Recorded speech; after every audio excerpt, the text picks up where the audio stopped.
barf. Ryan, let's just talk a little bit about this. What is the barf?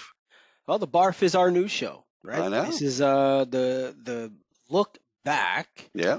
at the week that was to help you get prepared for the week that is, right? So barf, breaking news, acquisitions, research, funding. Some variation of that. But these are Yeah. things that you and I see throughout the week that catch our eyes, things that we feel are going to be important to you. Yep. And we want to put a little bit of context and a little texture to it as we talk about these things. So some of them are going to be really interesting to you. Some of them maybe not as interesting. We can't cover every news story because, good gosh, there's so many things that are out We there. could. So why don't we start with our first one? You want to start? Yeah, let me kick off. So this week we got to talk to Marisa Kacary. Am I saying that Mm-hmm. right? I I think think so. so. We Run got with that it. right. So new hire alert, right? This is Wilson HCG. So Marissa is the new CMO. She's based in the UK, obviously overseeing all things strategy for the RPO. And I think this is an interesting hire, right? And you know John, you know Wilson Yep. a lot, so you can shed some light there. But I think this is interesting because she has a ridiculous background. Like if you go back 100%. and look, just to go look at her LinkedIn profile, just Google her and go look at her. I mean, she was, I'm going to read this so I don't get it wrong. Ronstead CMO. She was a managing director at AMS. She headed up Mm-hmm. brand for Pontoon. She was at Corn Ferry, headed up their global marketing. And then if you go like way back into the 1900s, he's Compact and Nortel. I mean, like she's got a background, right? And I think this is huge for Wilson, right? But I think this is a big deal for Wilson having her there now to represent them in the space. Oh, 100%. I think, first of all, this is the first professional, truly with this type of experience, marketer that Wilson HCG has ever had. And they've done fantastic up till now. So now imagine Yeah, hiring this type of hire.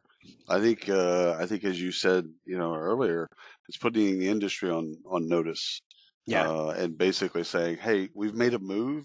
This is a really, really, really powerful move. Look out. Congratulations to them." Yeah. Yeah, look out for Wilson in the year to come. We'll say 2 years to come. She's got some big plans, and really enjoyed the conversation with her. So I think she's Yeah. going to be a lovable person in the industry again. Love it. So, something that piqued my interest is a report from stateofworktoday.com.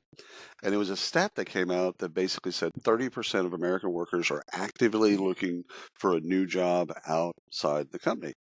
And why I think that's interesting is like all we hear about is the negative, how the economy is, not doing well, the election coming up, lots of layoffs. Every time you log into LinkedIn, they laid off somebody, and it's like, wait a minute, if we got all Yeah, these layoffs, layoffs. If we got all these layoffs going on, why are a third of your workforce looking for new jobs? It just doesn't. Something's like I couldn't, I can't connect them. One of these things is not accurate. But yeah, if you want to take a look at the report, it's at stateofworktoday.com. and the number was 30%. 30% of I thought American workers. I thought it would be more. I thought it would be more, to be Oh, honest. really? Yeah, I thought it'd be more. Huh. So I'm not say disappointed, but I thought it'd be Yeah. more. It just Um, seems like a high number given all the angst about our yeah, economy. yeah. Well, That's why. I think for me, I think I thought it would be more because I just don't see the level of loyalty from Yeah. employees to Yeah, employer anymore. And so that's you're fair. constantly thinking, right? But maybe my numbers are off. But you know what? So in line to that, we talk about that on another call just randomly, but the right to disconnect. So this is Hmm. out of Australia, right? So this is Australia's introduces the workers' right to disconnect, and so this is the debate of, and let's say the debate is real, right? This is not just work-life separation in theory. This is in I know France has done this and some other Yeah. countries in Europe, but this is Australia stepping up in the ministry saying you can't force people to work or penalize people to work past working hours. And what was the demote it? the Yeah, podcast demoted, yeah, right? yeah. They literally just got crushed for something like this or making some comments. I forget the whole thing, but I Yeah, just saw it. It was it was an 8 a.m. meeting, and right, right, right, right. the employee was like, "Yeah, I go to the gym at 8 a.m." So, which again, at first glance, you're like, "Yeah, you have What? a job, dude. Yeah, You know, go do your job."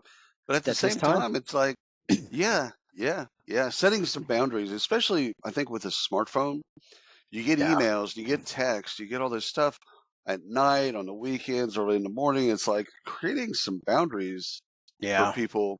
Again, if we don't do it company wise, they're going to legislate it, and that's I think that's what you kind of keyed in on yeah. in Australia. Yeah, well, and I think the opposition to this, which was really interesting, it was it was capitalism at its finest. How's a Right. company going to continue to make money? How are they going to be efficient? How are they going to get things done? Well, that's on the company. That's not on That- the employee that you're paying That's for right. 9 to 5. Adapt. Yeah, I like the idea. It's hard. We've all Uh-huh. been there. It's hard to do that. I fully understand that. I'm not oblivious to the fact that you need to do something at 5 o'clock. Your shift ends at 4. Right. I've always taken the call because that's Yeah. just how we've grown up. But that's not everybody. That's That's not today. So I think new. this is a real thing, and I think we're gonna see this continue. I We're don't gonna know see that more it, of this. yeah, I don't know that it takes hold in the U.S., but I think individual employers that want to build a culture that means something and build loyalty with their employee base, I think this is going to start to take hold. Yeah, I couldn't agree more with you. So, thing that piqued my interest today, or this week, I should say, is average. This is a quote. Average office occupancy across the 10 U.S. cities rose by 53% last week, a post-pandemic high. And this is from the references Castle, KASTLE.com. They monitor, which is a really cool site, but they monitor office space in the United States, like what the inventory is. How do they do that? And well, they know all the people at the companies that own those properties, and they'll tell them. I mean, it's I they guess. want to rent. They want to rent. They Yeah, want to rent. Hey, we have 30,000 square feet open up in this building. yeah, they want that out there. They're not going to be private about that. The commercial real estate world is very transparent. But yeah, this is in on their website. They have Getting America Back to Work, so they study this. And what it really kind of made me think about is like since the pandemic, we've had 4 years to kind of figure this out. Like yeah. if this return to office is going to create a bunch of, angst and whatever, but it's going to create a bunch of open office space. Okay, well, why don't we flip those buildings into apartments or condos or retail or Multi-use whatever, space. multi-use space? Like why do we have all of this inventory? And so for me, it's just like why do we? First of all, I understand that's a high number of unoccupied space, but seems like that should like they should already have a plan. I also want to say, that growing up in Dallas, it's a real estate market. I mean, there's a real estate business Mhm. journal. Like it is a real corporate real estate, especially. And when you have a really strong economy, it's like looking at the oil prices and looking at the barrel of oil, Yeah, what it costs. When you have a really strong real estate market, whether it's commercial or residential, you probably typically have a pretty good market going on. You yeah, probably have a pretty good, you don't have some of the things that we're seeing right now. So, like, keeping an eye on something like this will be an indicator of when the market starts to come back. Like, just keep an eye on real estate. yeah. Two things I Yeah. think about when I hear you say all that. How do you say the word OIL? Oil? Oil Oil. prices? Oil Oil. prices? I say oil. Oil. Oil? Oil. Yeah. Heavy That's emphasis on the O, I like guess. water. Yeah. and Well, and Dallas. Both yes. bad. Both bad. So but um so I now didn't say the anything about the Cowboys. Come on. just said Dallas is enough. The so where does this leave? So multi-space tenants, multi-space use in real estate, Hmm. get it. where does this leave companies like WeWork, which I looked up and their stock is ridiculously like Right. it's in the shitter. Right. But where does that leave companies like WeWork and these other If whatever you they want have to call it, if they have a shared office spaces, shared office spaces, if they continue with that model, so it's either you get that model right, which could be one thing, is maybe they weren't charging enough. right? So there's a fundamental, like there's a business flaw or an economics model. Either they occupy that space, or you've got to do something different with the space. Having inventory, it's like a hotel. Having inventory in commercial real estate, it's not a good thing. You No, want a full building, full occupancy, and long-term contracts. That's what you no. want. It's like going down the street and seeing vacancy Yeah, yeah, those are not good on the things. motel. No, never, No, they're never gonna a say good thing. And then for they look lease, creepy. not a good Yeah, sign. That's a bad sign for you. never good. Never. Or the billboards advertise here. Like, Yeah. no, just put an advertisement up. All right, so I've got one that I was I was listening to some stuff and reading some stuff, and I just thought, let me go dig into this a bit more. This is I titled this "The Hidden Cost of Employee Theft." Okay, Oh, okay. so the hidden cost of employee theft. Now we're not talking about like stealing pencils and shit like that. But I That's guess you just a could. given. Yeah, Yeah. yeah. So UKG, which is one of the builders of work, right? Like Right. Right. fundamentally the tech, right? Half the world uses them.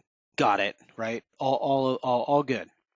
They've partnered with, or I guess Shiftboard integrated fully now and partnered with UKG on managing it. So I've been following, I love frontline work, the frontline worker Hmm. space Yeah. for whatever reason, right? It's really interesting. And I mean, ultimately, these are the people that power us, right? They power everything that this country does or the world does, really, the frontline workers. And so Shiftboard is one of those companies that I love in this space because of what they do. They're in this space and they really have a phenomenal product. But this weekend they just announced their partnership with UKG, right? So check this out. I'm gonna throw a couple of stats out right here. I'm gonna read this so I don't get it wrong. 7% of annual payroll and about one third of all business failures are caused by employee theft. So to put that into perspective, that's more than $50 billion a year Yeah. in employee theft. Now, again, this isn't stealing the bag of Doritos off your No, shelf. no, it's fraud. This is Yeah. time Hmm. clocks, swiping, punching the time card, right? People checking in 10 minutes early or checking out Yep. 10 minutes late. And so as I got into this and thinking deeper, like, okay, that's a lot of money. Like, but really, is this a problem? Turns out. Turns out it's a lot of money. But when you dig deeper and you actually put some brain power behind you think about this, you're getting into overtime cost. You're getting Hmm. into contracts and union contracts and all of this stuff, right? Bet should people have benefits? Should not all of this stuff, and it's all in this article that I'll share. I forget where I found it, but I'm gonna go back and look and see if I can find it. It's on Business Wire, which we'll have in the show notes for everybody there to take a look. But it's called fake time clocking. Hmm. Just not something I've ever thought of, and I just thought Uh, this is I have to admit, I've both been a receiver uh, and a catcher on that deal because I've you clocked yeah. people in, and I've had people clock me in. I think the statute of limitations is run out on that for me, so Mhm. I think we're good. I don't think I'm going to be fined, but it is a Sam big Walton number. can't get you. Nah, you can't get me. But the thing is like it is a big number. So how do companies crack down? How do they get that money? They're not going to get the money back, but how do they lessen that money? Like in retail, Yeah, you're always going to have theft. yeah, It's a game of how do you make the theft a rounding error. And so first of all, we need to just keep track of that. That's a really, really good yeah. thing to keep track of. Yeah, Um, and there's a lot of players in this space. yep. Emmy's another one in frontline workers, and there's a lot of others. But for some reason, this one just the numbers in there kind of shocked me, and so I thought Yeah. there's other people out there that one don't know this, and two are probably experiencing the pain. You need to know about this. Follow it. So another story that kind of piqued my interest this week was and this is quote, high performers, women, millennials, women, millennials, are the greatest flight risks when strict return to office mandates are implemented. And this is by Gartner. So you can go to Gartner and search for it. It's research that they did around return to office. And what it got me thinking about was, okay, if your high potentials, your high performers, top talent, grade A talent, whatever you want to call them, if they all have a kind of a, yeah, we're just not going to do return to office, the RTO as a Hmm. concept, we're just not going to do it. Do we end up with C players at the office? And you know what I'm saying? Like when we mandate, and it's really kind of strict return to office mandate. If we mandate and our top talent says, yeah, you can mandate all you want to, homie. Yeah. We're not coming. So you can mandate it. Now, are we talking C players in the physical office or Yes. C players at the company? C Period. play. It seems to me if this tracks, A players have options. A players are going to go work for where there's a very flexible office environment where they could go to work or could go to the office or they don't have to. Whereas when you have a strict return to office, meaning you have to, whatever the context of that is, those folks are, to me, those folks are, they have options because they're top talent. They can take their talents to Miami or wherever. I knew that was coming. Did you? Kind of Yeah. felt like we need to go ahead and say that. Yeah. But so like it like when I read it, I thought Peter Principle, and the concept of Peter Principle is you're promoted to one level above your competency level, and if the A players all leave for companies that have better RTO structures or more flexible, whatever the bid is, Mhm. then who's left? And that's actually what I was thinking about. I was like, okay, well, if they're all leaving, Yeah. and they who's still going to the office? Yeah. Yeah. Okay. So what does an organization need to do to that? Not every organization is going to want completely hybrid or remote or distribute. They're going to want some type of office presence. Just now you have the question of do you want top talent? That's the really the kind Yeah. of slap in the face here is as Gardner puts it. It's if you want top talent, you're going to have to ease your idea of what Yeah. work The looks like. times have changed. You just got to get with it or move Adapt on. or die. Yeah. Yeah. Adapt or So die. Yeah. you got the little T-Rex hands. You can either get the apples or you can't get the apples. I don't know. It's Yeah. just I one of thought those you were deals. gonna go if you want to color orange or something. That didn't work out. So. Fair enough. What do you got? All right. So Dex, DEX. Um, experience. So Dex is just the acronym, but Right. so Nextink is the company. Right. Nextink acquired a company called Appler.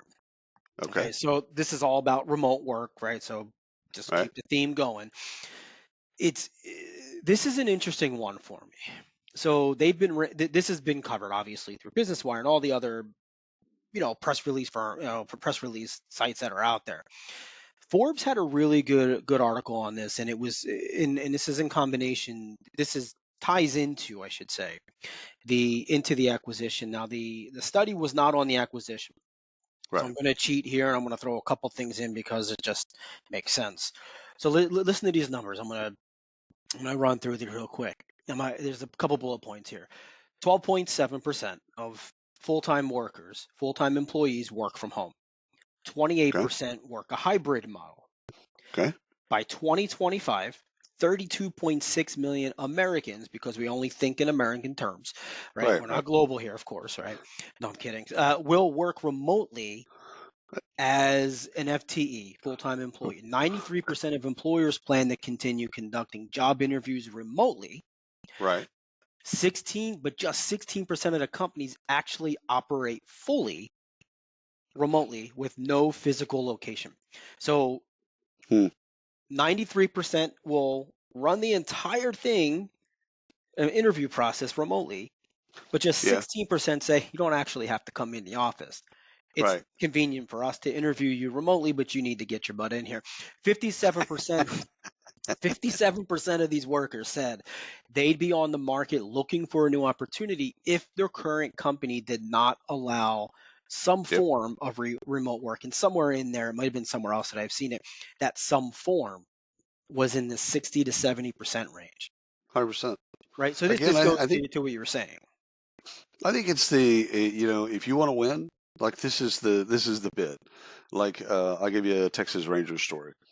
Texas Rangers historically, and again, Nolan Ryan, historic. that's all I know. No, yeah, right, right. But historically, because we had open stadiums down here in Arlington, and the previous two stadiums were open stadiums, right? When you And say so by the open, time what do you mean? open air, not Oh, not no, with a no dome. So retractable like the roof, rest of the no dome. country, open air. Okay. Right. So open air. Problem is in April they're doing well, May killing it, Hmm. get into June, and then all of a sudden you hit the All-Star game, tank. And it was for no other reason outside of talent. We'll put that aside for a moment. It's because it was down on the field. It was 120 degrees. Mm. Now it's 120 degrees for everybody, but It's it's still 120 100. degrees. It's still 120 degrees Yeah. down on the Yeah. field. So Yeah. you know, And this was on shocking, not AstroTurf shocking. at the time? No, though we always had grass. Okay. Okay. The original We- stadium and the newest stadium, that was the newer stadium that George Bush actually, when he was governor, he was a part of putting all that Right. together before he became governor. Right. But The they, original Veteran Stadium in Philly was yeah. AstroTurf, and that was ridiculous. I played on that, and that was insane. No, Yeah. that's how you get concussions. No, that's not a good thing. Well, and you The burn your skin off. well, think about like look at this. They the Rangers got a new stadium, and it's a dome, right? It's Hmm. beautiful. All of that stuff. It's kind of a modern, kind of one of those stadiums. But a couple years later, they won the World Series. This is a Right. team that's been around for 75 years, as either the Washington Senators or the Rangers. They've been around forever. But like to win, they had to realize we have to do something different. And that Right. different is we need a dome stadium because it's hot as Hades in Hmm. Texas in the summer. Duh. So I think it's the parallel for companies that want to win, and you want to win with talent because that's pretty much how you're going to win. Yeah. You're just going to have to adapt. You're going to have to bend to the talent, and especially the top talent. If you want them, because they'll go elsewhere. Yeah. They'll just do something differently. And so I think you're onto something, and I think it's just something that we should keep an eye on. So let me give you one around wellness and financial wellness, and that kind of came across the desk that I really liked. So this is from SoFi at Work.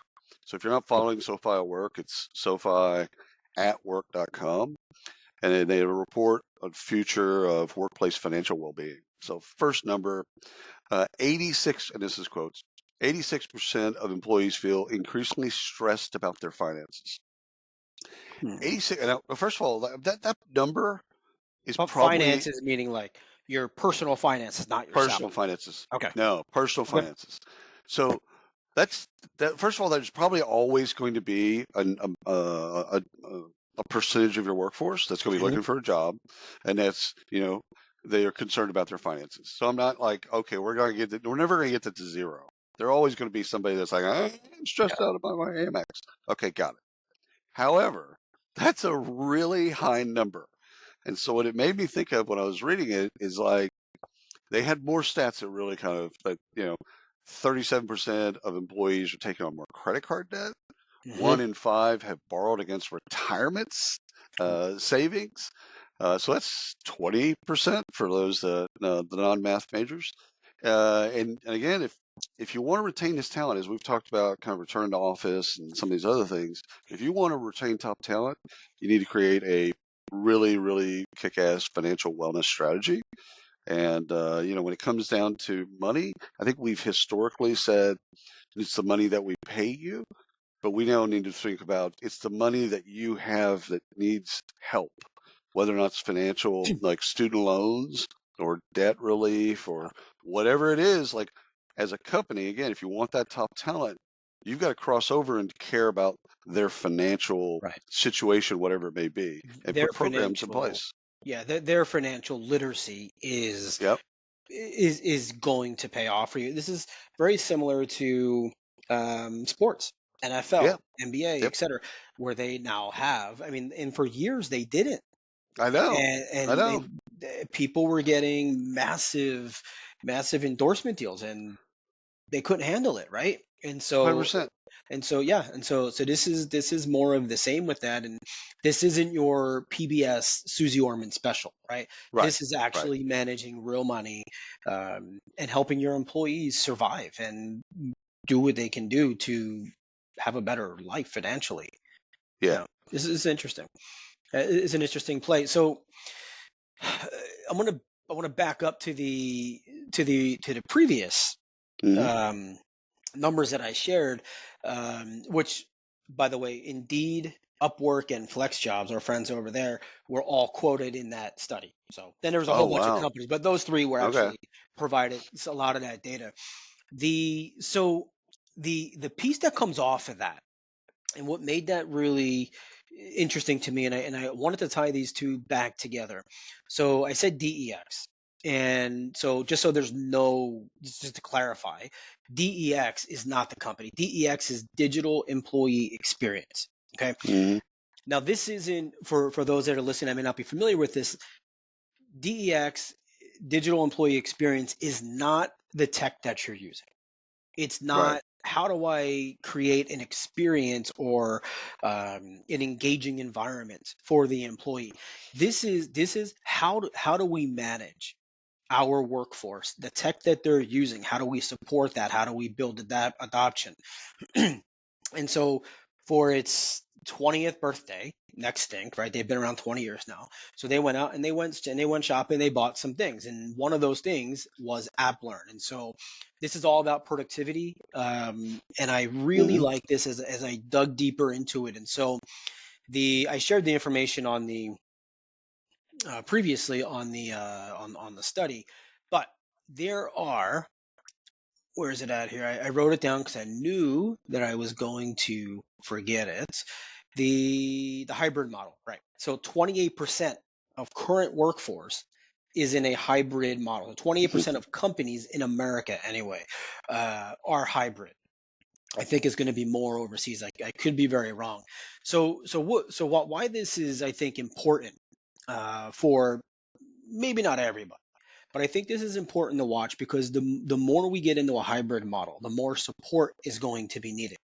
And so what this allows next thing to do, sorry, next thing is the RPO, right? That's the RPO. Next thing, Hmm. I think, It yeah. is. Yeah. So next think is what this allows them to do is actually support remotely all of their employee base. Okay. So Yeah. this is not just supporting when I have an issue, like, hey, I can't get Right. into Right. my Right. computer. Okay, tech Okay. comes in, they log in, What's they my do the thing. login? Yeah. This Yeah. is preventing issues Yeah. from happening, right? So this allows the company that that allows a company that we run, for example, of like 10,000, 20,000, 40,000 people. It allows us to understand, allows IT to know, hey, you have an issue coming. This is going to be the issue. Or Ryan has an issue he doesn't know about. You need to go and fix this. And so it gives that IT department, it gives that company the ability to fix a problem for people that they may not even know they have, whether Hmm. it's an upgrade to software, there's a conflict in software, whatever it is, they can now do that. Now, AppLearn bolsters that, right? Yep. And then works with the adoption of all the tech within. And so those two together, I think, is going to be a significant win for a lot of these companies in a hybrid model. There's a lot of players out there, but this potentially I this was, this is one of the bigger of those. s- yeah, I think first of all, I think COVID, we cobbled stuff together. Yeah. Okay, on March 3rd, everybody goes home. It's like, oh, how the hell do we do this thing? And so Mm. we kind of futzed our way through that now we're looking at the efficiency. Right. Years later, we're looking at, okay, now that's not, that's going to continue. How do we make that better? We're going to see a bunch of Right. those types of things happen. Side note, I was an early advisor to AppLearn and Oh, almost an employee, almost the CMO of AppLearn. They're based out of Manchester, wonderful company, and the founders are also Manchester United supporters. So big, huge shout out to Kind of Appline, figured you Mark were gonna Pruitt. end up there. Yeah. 100%, Yeah. 100%. Yeah. Great But people, great people. I love it. I just think it's gonna Not be a good it's one. the red side of Manchester, not the blue side. All right, so something on the news side today, this week, excuse me. You and I have worked with smart recruiters since it's been around for 10 years, maybe even longer. I Yeah. was an advisor to Jerome, and when Jerome left, they went quiet. I mean, they just went quiet. Like I don't, like people would Hmm. ask me, like, "Hey, man, are you still involved?" I'm like, "No, not still involved." Blah blah blah. I don't know where Jerome is. He's probably in the South of France. That's just a guess. On a sailboat. And we just have, yeah, yeah, and we just haven't heard from him. So I read this bit this week. It says Smart Recruiters relaunches their marketplace, and that's it, marketplace.smartrecruiters.com. But when I looked at it, when I dug into it, I'm like, oh, okay, cool, cool. They're coming back. You know, everybody likes a comeback story. Everybody likes that. And once I dug into it, it's like, okay, they've got 183 integrations, which sounds fantastic. And congratulations. None of that stuff's easy. I get it. But then you look at Greenhouse, again, someone that we do a lot of work with and have done Hmm. a lot of work with. They have 484 integrations. That'd A be, for those non-math majors, lot more. 300 more integrations. So it's like, should this have been just kind of a quiet announcement? Is this the thing that announces that you're back when you're not? You're a 300 off of another person that you would compete with in Greenhouse. Like, what's your take on that? You know, it's even when looking, I haven't found anything on smart recruiters. Um, and part of me wonders. I mean, I love the team. Well, I loved. I don't really, know who's there now, but Right, part of me wonders: is it relevant? Right? Is smart recruiters relevant in today's marketplace? I don't know that answer, but right. when you come out with a story that's showing in one of your competitors, and hey, we have less than half of what they have. It's an interesting play. Yeah, it's an Yeah. interesting play, and I'm sure we'll dig in and we'll get more answers there. But Hopefully there's more to come. It just seems sure. like an odd press release that we're going to announce this, that we've relaunched our marketplace, which is congratulations again. That's a heavy lift. However, Hmm. maybe not a press release. Maybe that's just something you go back out to your customers and prospects with, and you make it known to them that they've got all these integrations at their disposal, etc. You got great partners. That all that tracks for me. Right. What doesn't track for me is, why is that a press release? And so it just, again, it made me then go look at, it made me go look at a Greenhouse and Lever and a bunch of others and go, yeah, this is not something you should have talked about, in my Yeah. opinion. Yeah. So okay, so a good question on on uh on this one here. So Oracle. Okay, Hmm. this is kind of an Oracle and ADP play because they're both kind of doing the same. Hmm. Oracle just announced, and it was a pretty big announcement that they made, and they're really putting a lot of push behind this. So the announcement was Oracle embeds generative AI across the tech stack to enable enterprise AI adoption at scale. And Hmm. so obviously there's a bajillion things that can mean, right? I'm not an expert. I'm not gonna I want to pretend to Right, be an right, expert right. there. So I dug a little deeper on this to see really where this affects talent acquisition, HR, recruiting, and it feels like it's more of the same. It's job descriptions, Yeah, it's things like that, right? Like we can write job descriptions, we can write um, whatever it was, like payroll validations and all this stuff, yeah. right? Just But because you can doesn't mean you should. But okay, yeah, I'm tracking with you. Go ahead. yeah. So my question to you is where where does this sit on the important meter in your mind for the Uh, space? Well, because both those companies are public, they're really, this has nothing to do with HR or their clients or anything like this. This is just this is for Wall Street. This is Yeah. a press release for Wall Street that basically says we're not getting left behind. We're an innovative company. We do innovative stuff, and Yeah. we're not going to be left behind. Does the customer care? No, not at Yeah. all. Nor should they, quite frankly. Yeah. Again, how something gets done, unless it really impacts them, then Yeah. I This is just one again, of those things. yeah, I need. First of all, I think it's needed.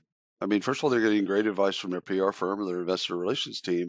Is you should make sure that you're always mentioning that these things are happening. We're working on it. We've been working Right. on it. Like with Oracle, they've been working on their own large language model for 2 years, Yeah. I think. Yeah. Yeah. So It's not new, 100% it's though. not new, but they've got to Wall Street has short attention span, so they've got to remind Wall Street that Yeah. they're doing innovative stuff. Now, if you strip that away and like, does Jimmy or Sally CHRO care? No, not at all. No, Not and not at all.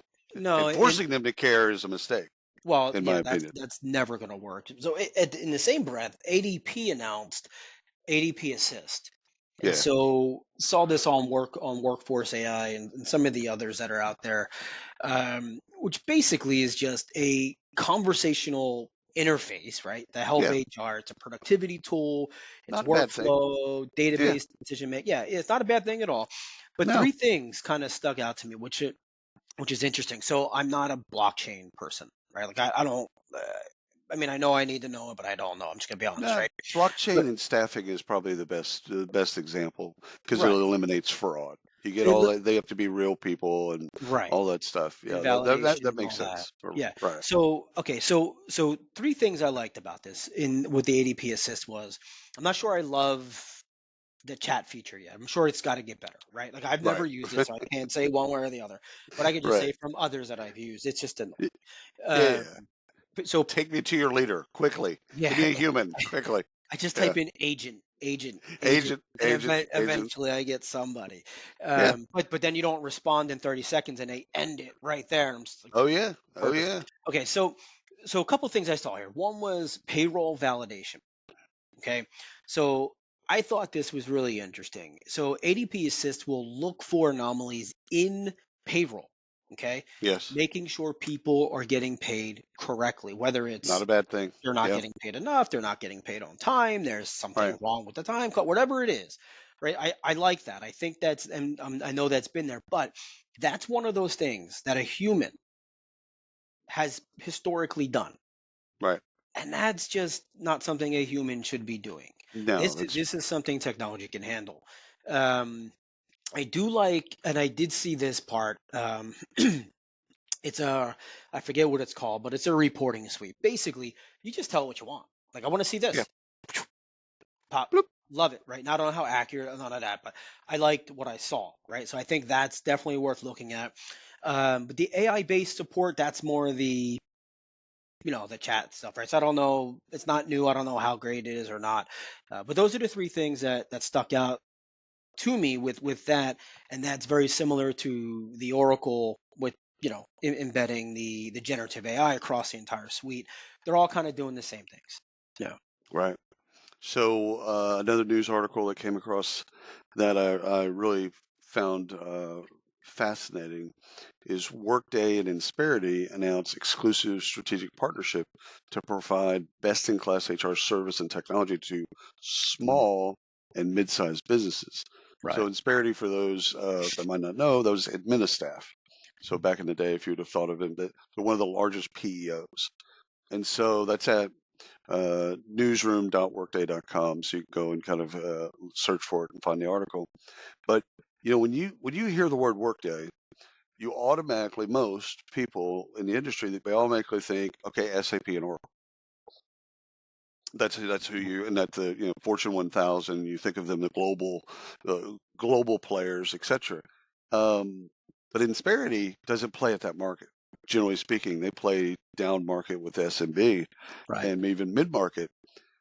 Now what Workday is again, don't sleep on this announcement, because what they're conveying to people is that they are actually going after all the market, not just the up market, Mm. not even some of the mid market. They're going after all the market, and they're doing it through a partner, and a wonderful partner in Insperity. So just don't sleep on that partnership. Don't, because again, it's easy to kind of put people in a box and Right. then say, oh yeah, I get it. This is the box you play in. No, they're redefining their box, and they're doing it with a wonderful partner.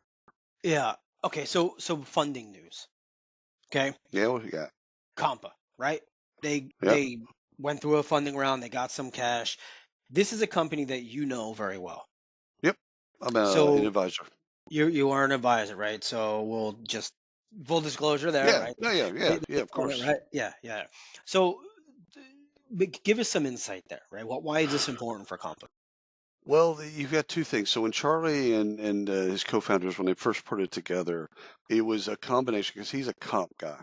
In fact, he was at Workday for 10 years or whatever before this, and he's a full-on comp professional.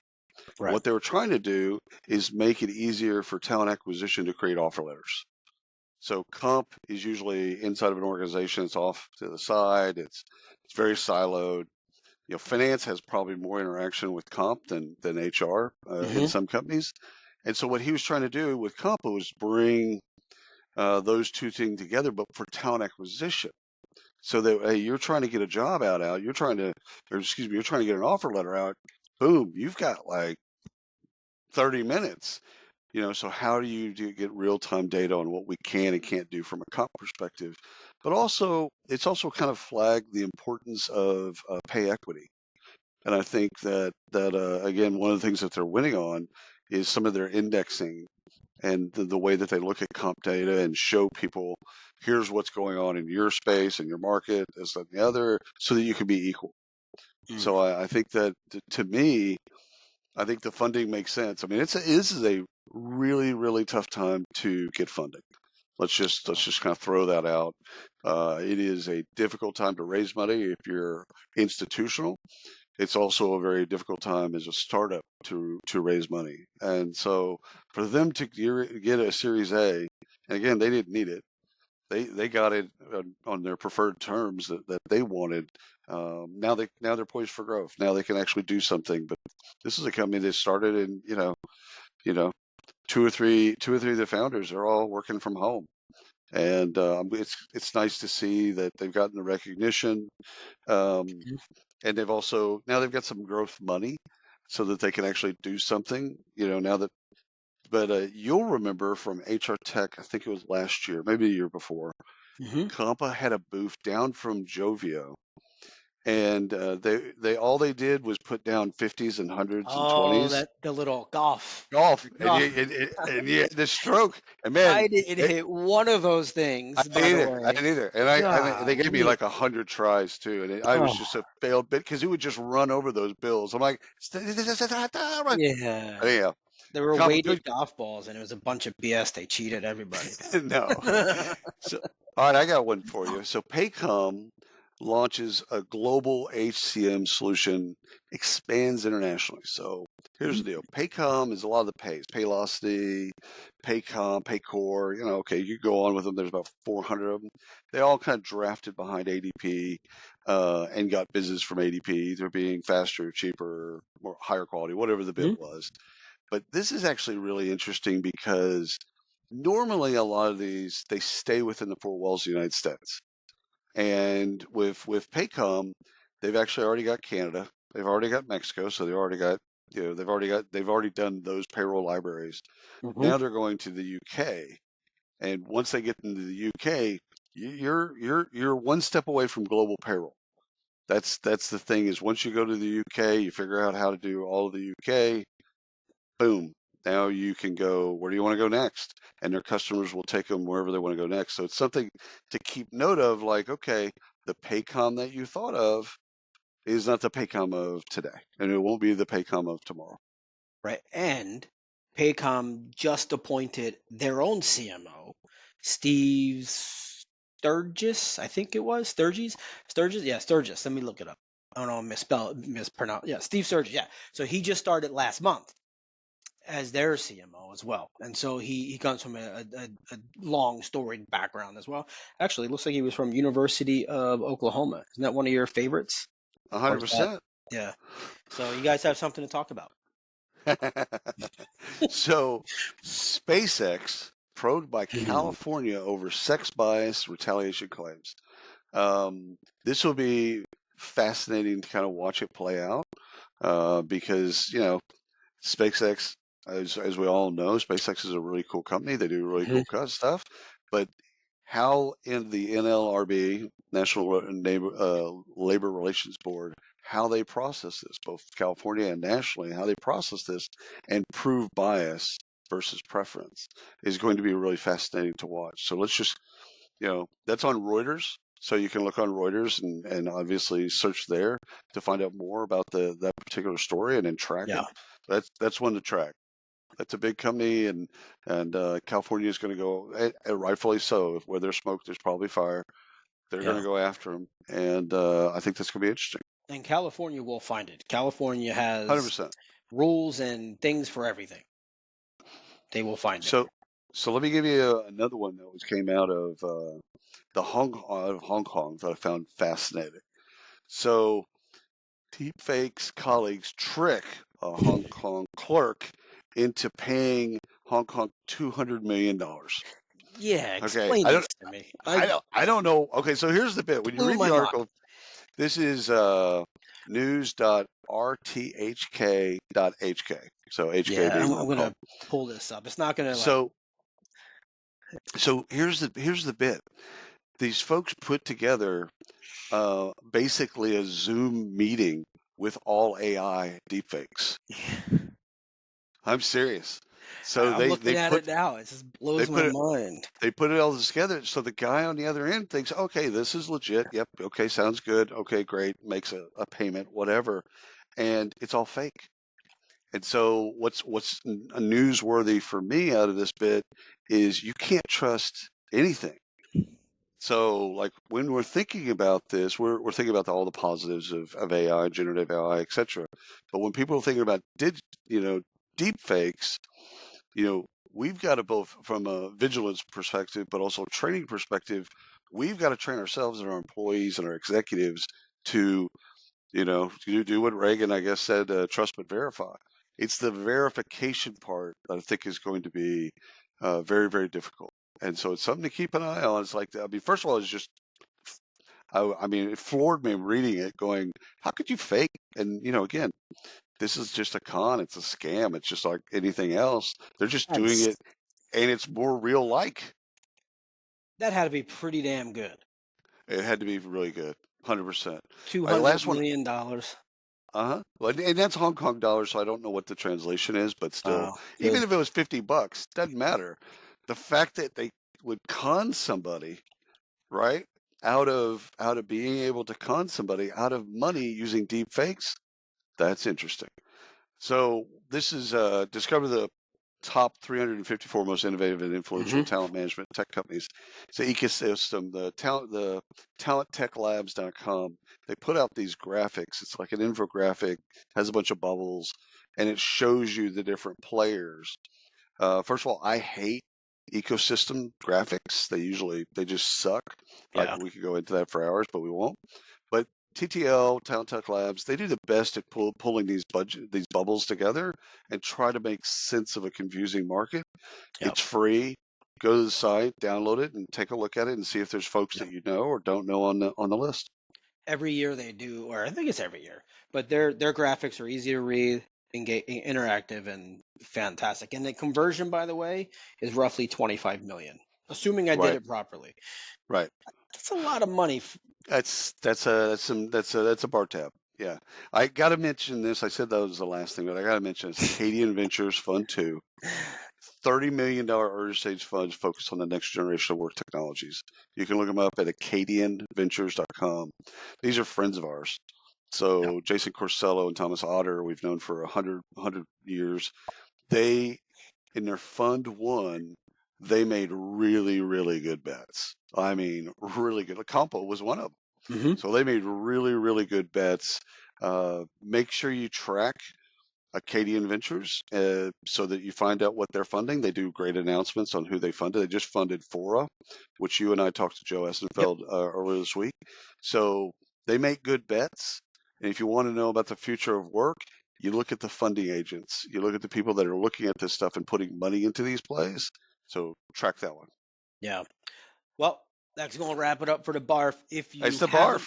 If you haven't already, subscribe everywhere, anywhere you get your podcast. Work to Find, barf, everything is there. Social, of course, YouTube itself right here. Until next time.